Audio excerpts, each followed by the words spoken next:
Don't you worry, players. But I have sort of put forth a different idea of a similar vein, right? Because the James Hayek rule sort of shows you how to find the thing and how to hit the thing. But I think the most interesting part of Shadow of the Colossus is ascending the Colossi, right? That's what I was about to say. That's the part we're missing. Yeah.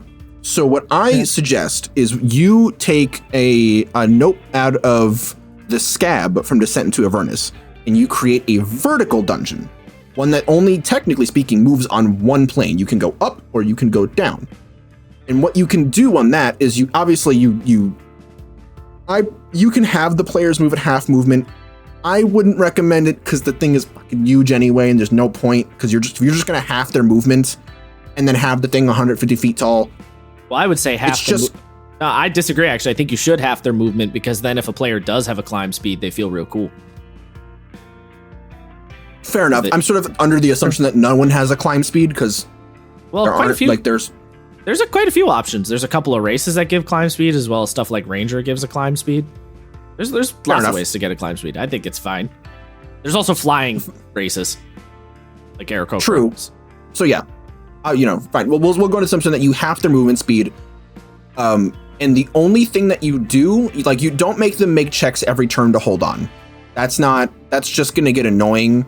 And it's one of those things where you're just destined to fail eventually. Statistically, you will roll a 1, assuming that you're not high enough leveled where a rogue can just ignore those things. Disagree here. You want them to make checks every turn?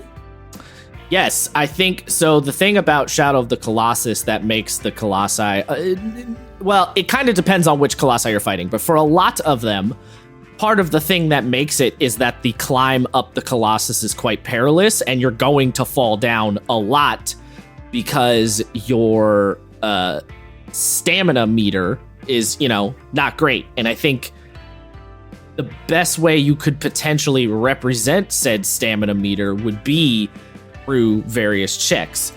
I think what you should have to do is basically a check that starts relatively easy and then ascends in difficulty every turn or every 2, however often you want to do it. It doesn't necessarily have to be every turn, but yeah, as you climb up the beast, it needs to ascend in difficulty because your literal grip, your stamina is running out until you get to the top or a flat spot or whatever. Like a couple of the Colossi in Shadow of the Colossus have platforms built into like their bodies essentially. So if you could put a platform, so if a player could climb up, roll onto the platform, take a turn to take a breather, and then reset their DC back down, for example, if you want to do something like that. So like maybe the DC's 10, they climb up for 3 rounds, the DC's 16, they get to a platform, they take a breather, DC resets back down to 10.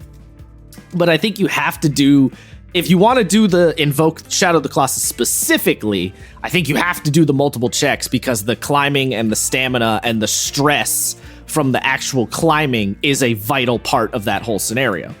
You know what I'm saying? Yes. Again, until you get to kind of a flat spot or the top. So what I will say is I'm not against them having to make checks. So what I was thinking, right, is because this, at the end of the day, the creature is still a boss, a monster, right? Something that is to be fought. And the way that you sort of actualize the checks you have to make is through its layer and legendary actions. So you can give it like, one of the layer actions is maybe one of the creature has like lice or fleas or some sort of insect that like is attached to its body that will try to attack you while you're climbing. And if it hits you, then you have to make a check to hold on. You could have a legendary action called Shake Off, where it'll try to shake off a part of its body. So like, arms, legs, or torso, and you can roll a D3 to decide that. And anyone who's currently on that part of the body, or all of them if they're all on one part of the body, that's where you'd have to make a check. And that way it sort of allows players to do some interesting stuff with staggering their distance, maybe trying to take on several limbs at once to distract the creature while someone can climb the head and actually kill the thing, I mean, you could. That's where my head was. Is that's not too drastically different from making a check every turn to climb, like you're still more or less making a check every turn with that. right? Some players. Well, yeah. So it's not every player will have to make a check every turn. That's kind of what I'm worried about, is every player having to make a check every turn. Well, here's the thing. So I don't think it would be I don't think it would be that situation. See, this is where it gets a little tricky, right? Because Shadow of the Colossus is a one-player game. Yes.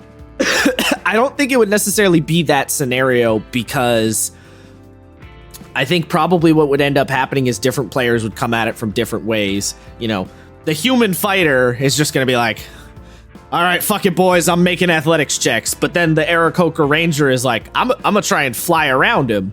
And then he's going to get swatted out of the sky. And then the human wizard is like, I'm not going to climb. I'll like support you guys from down here because I'm probably going to get fucked up if I fall. I don't think everyone's going to end up doing the same thing for the most part. So I think you'll probably be all right in that regard.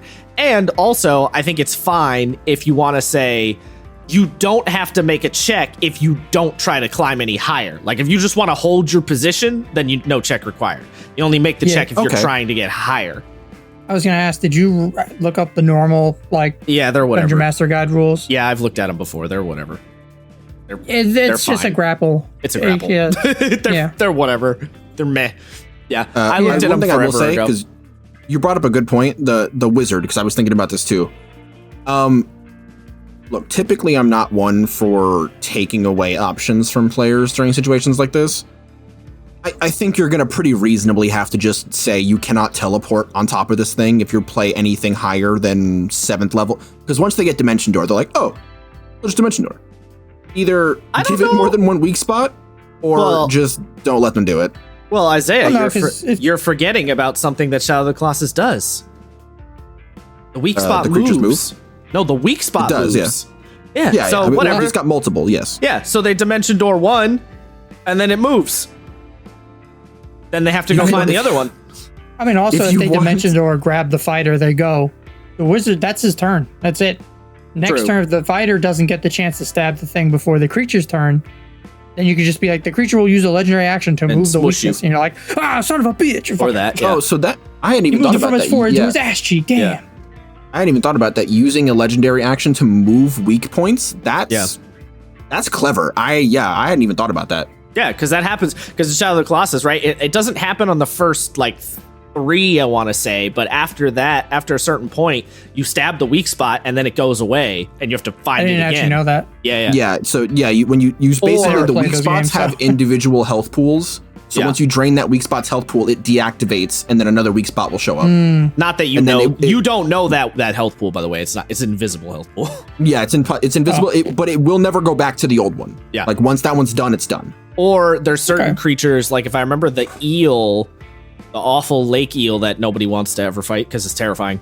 The weak spot doesn't move on that one, but you hit it and it dives back underwater, and you have to re-crawl onto it every time because it keeps diving and ditching you. Yeah, so it's for reference, Matt. The one we're talking, it's like an eel with horrifying. It's like an electric eel. It's like 100 feet long, and it's in an underground lake. Yeah, it's terrifying. I've seen some of the fights. I do not have thalassophobia, but that thing gives me thalassophobia. It is fucking terrifying, that thing. It is crazy how scary it is. It's a fucking PS2 game, and that thing is horror incarnate. Yeah. It's the worst. Hate it. Okay, not quite really. What's your favorite Colossus, Josh? Oh, God. Fuck. You caught me out on... I have to look them up. Okay. Hold on.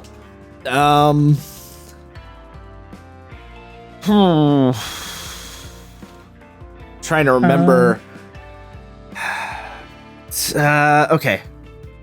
I'm looking at a list. I like the giant one. The one where it's just a dude with a big sword. Yeah. That's number 3. That's Knight. Yeah, that's Gaius. Gaius is cool. The bird is cool. Avion, that's my favorite. I love Avion so much. Big Sky Desert Dragon's pretty sick.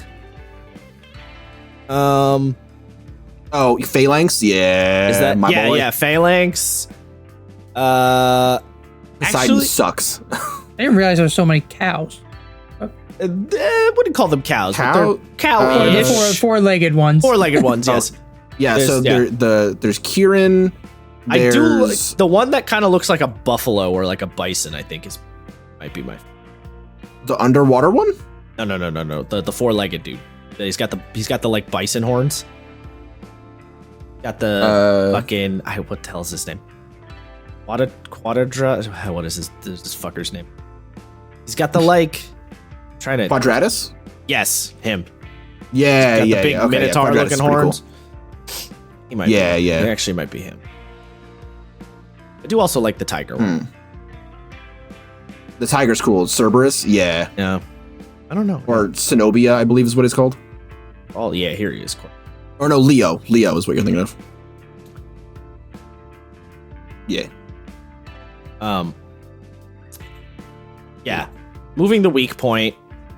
Definitely a thing. The other thing is, I don't know that you have to even restrict the wizard that much because, again, the dimension door to the head stabbed the weak point. Okay, you did a bunch of damage, right? Because it does do a lot of damage in Shadow of the Colossus when you do manage to hit the weak point. And then it moves, and now you have to make the checks and or look around and do the necessary work to find it again, Like there's still effort there, and yeah, and also if the wizard dimension doors onto a specific area and then grabs onto the fur or whatever, which is usually what you're grabbing in the case of Shadow of the Colossus is the fur. Then the Colossus uses a legendary action and smush wizard. Just, like, imagine, if you will, the wizard teleports onto like the Colossus's rib cage and like grabs on. He's like, "All right, guys, the weak point's right here." And then he's like, "All right, next turn I'm gonna stab him." Then he ends his turn, and the like swatting a mosquito off of you, the Colossus just slaps his rib cage real quick, and the wizard just falls. Explodes. Explodes and falls to the ground. I mean, that is part of the normal climbing rules too, or climbing onto a bigger creature's rules. What? The larger creature can dislodge a smaller creature as an action, knocking them off, scraping them, grabbing them, however thrashing against a wall by making an athletics check. Or see, I would say it's a straight up like attack, and you have to make a check to try and hang up. Like, I don't even know. You might not even get a check. If it hits you, you might just fall off. Because if you get squished by a big boy like that, I don't know.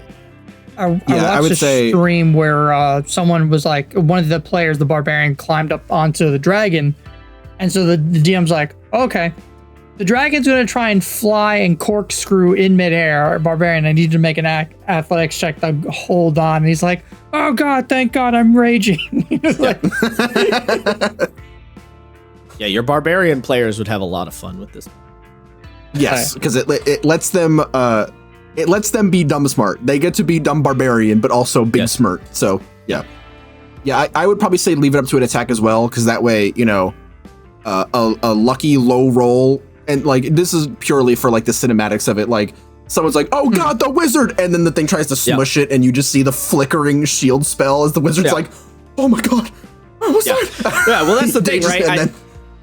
I think if you're gonna fight a big monster and the wizard is going to make the choice that I'm gonna try and get on this thing and do the physical athletics of climbing it, I think your wizard has to be in more danger than everyone else. Like, you should attack them, make them make athletics check. Like, if they're gonna try it, they're gonna have a hard time because they're the fucking wizard, Like, I think you gotta I think this is honestly, in this particular scenario, I think this is a case where your marshals are just going to be cooler and better. And you should let them just be cooler and better. Good. Yeah, just good. Yeah, that's what I mean. Like, just let him in this scenario. Yeah, exactly. How would you take adventurer's gear into this? Well, I mean, I was trying to think about that. Like pythons and shit. Too. Yeah, pythons, I don't know. Climbing gear, rope. It depends. Honestly, you could try and like go through the gear and make all these little subsystem rules. I would just say if the player can give me some sort of good fictional justification for how they're using X, Y, or Z piece of adventuring gear, maybe I give them advantage. Maybe I lower the DC. Maybe I say they get one free turn of climb. Like maybe if they use the pythons, they can climb one round without making a check. Just do it on the fly, I think is how I would handle it in this case. Well, so I think you'd only really need because the climbing gear has like the rope, the pythons, and all that. You'd basically just be like, for Pythons, you rather than falling off if you fail the check, you fall like a certain number of feet, right? Because the Pythons they're the anchors that keep you locked in. So yeah, but then the question also becomes, do you have it? Because like Pythons only work if you tie yourself to them, which you got the time to tie yourself to the. I mean, I guess if you say I'm going to take my turn to set up my Pythons, and then I'll try and climb the next turn, you could say something like along those lines. Yeah, well, I don't remember what it's called, and maybe this isn't. I feel like this is a thing I've heard somewhere where you only you have like, 3 or 4 set Pythons are like already attached to a harness, and then you like lock them in and unlock them as you go up.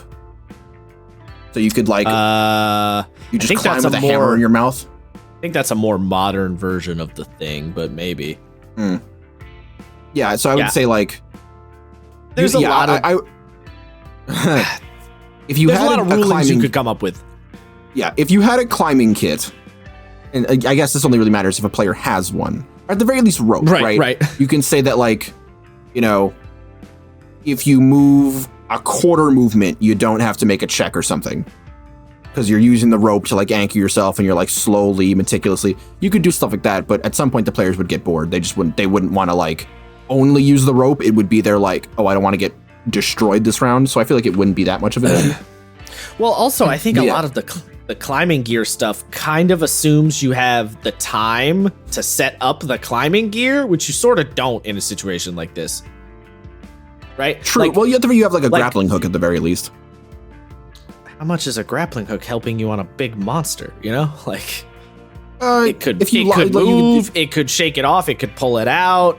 It might be its skin might be too tough. Like there's a lot of like climbing gear. Like setting up belays, pythons, and fucking pulleys, and the spiky shoes and everything. That's like a lot of work. And requires time to like get it all ready to go, that you wouldn't have fighting a Colossus probably. So I think that's part of it too. I mean, if you didn't fight it, like if you ran into it, you probably wouldn't have the time. But assuming that you like Shadow of the Colossus, you knew it was coming. No, think about it. Even if you're going to go fight it, like you don't have time to stab the pythons into the thing. It's gonna smack the shit out of you if you try to do that. Like you're climbing, you're like, all right, now I hammer my pythons in, and then it fucking swats you off, right? Like you don't have a lot of time if it's trying to murder you, unless it's weirdly docile, That's what I mean. Like I think that's why I'm saying I think you don't make any, don't necessarily think of hard rulings for that kind of stuff ahead of time. Be aware that they're a thing, and if the players come up with an idea that's good on the fly, then give them some sort of benefit for it. And then if they don't, just don't worry about it.